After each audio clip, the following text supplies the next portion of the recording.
Taking a few breaths. Go ahead and roll up through your spine. Okay, this next exercise is a progression. It's called leg pull. It is a great exercise for a whole body, all kinds of things working. It's like a high plank, but we're adding some leg choreography. So I'm going to take you through a few different steps on this one. We're going to start like a high plank, keeping the shoulder blades down, the elbows relaxed, the hips in line with the shoulders, and the belly pulled in and up. And we're just going to hold there for a minute. And then we're going to start a little rocking back and forth. And I forgot to mention before, if we really press those fingertips into the mat, we're going to put a little bit less strain on the wrist here. So keep drawing the navel in and up, articulating through those ankles. Your abs have to work hard here. And we're going to do one more. Drop those knees, stretch those arms for just a moment. And now we're going to add a lift of each leg. When we lift the leg, it's tempting to also lift the hips, but we're going to try hard to keep those hips in line with our shoulders.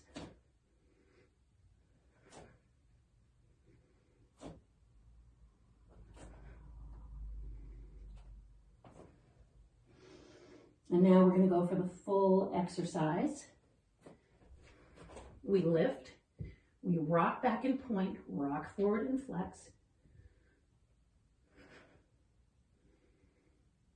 And lower that leg through the flex, trying to keep those hips square, switch legs.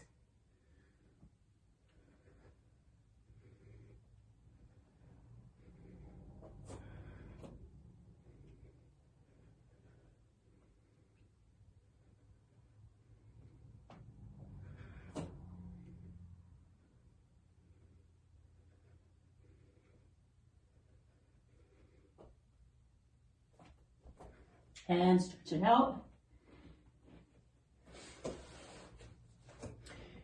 All right, this next exercise is called a hip twist. I'm going to show you the prep rather than the full version. We're going to get back onto our elbows. Really draw the shoulder blades down away from the ears. And from there, we're going to straighten the legs. Now, if your hamstrings are tight, you can do this exercise with bent knees. You're going to try to bring the legs as close to you as you can without sinking down in the shoulders. So keep pressing up out of the arms, and you're going to circle those legs down, around, and right back up.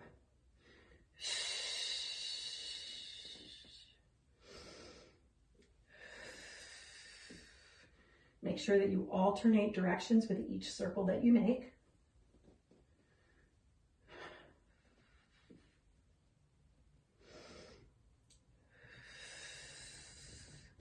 Exhale at the bottom of the circle to recruit those abdominals, to hold up the weight of those legs.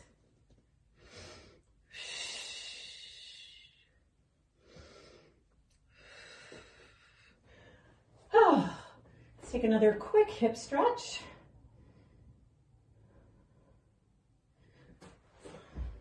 We're going to finish this exercise, part 3, with a side bend. So going back to our intermediate, we begin with a side bend, and you can always stay with this or come with me to the next. So the next one, back leg is going up, and this is always very confusing to do, okay? So the back leg, the knee is bent, you're on that ankle, the underneath leg, the foot is hooking just behind the ankle of the front leg. So this is hard to teach live. It's probably going to be even harder to teach virtually. One hand goes on the knee. We begin to recruit the muscles here, kind of pressing away from that arm. We're going to lift up onto the knee and stretch, and it just feels amazing. And we're going to do that one more time. From here, we're going to see if we can take it up into an entire lift of the body. So we're going to actually press the floor away. And think of the use of the inner thighs and glutes to assist you here as well.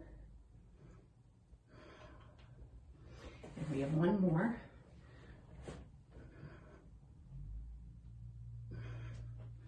And we're going to take it all on the other side.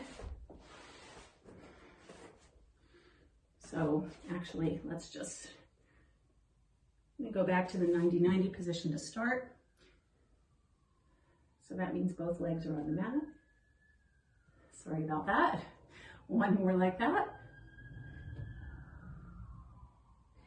And now we're going to take it into the side bend position. So we have the back leg on the mat. The leg that's on the mat, we're going to hook behind the front leg. So the back leg, foot is flat on the mat.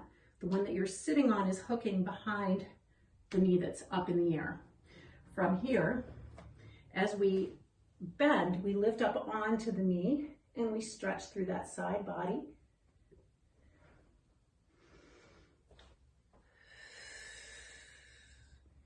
Really great stretch for the front and side of that hip that's lifting in the air. So important to keep that nice and stretched.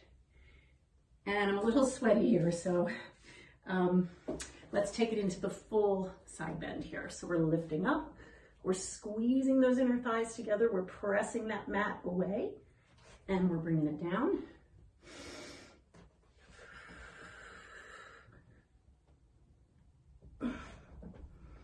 And this is the last one.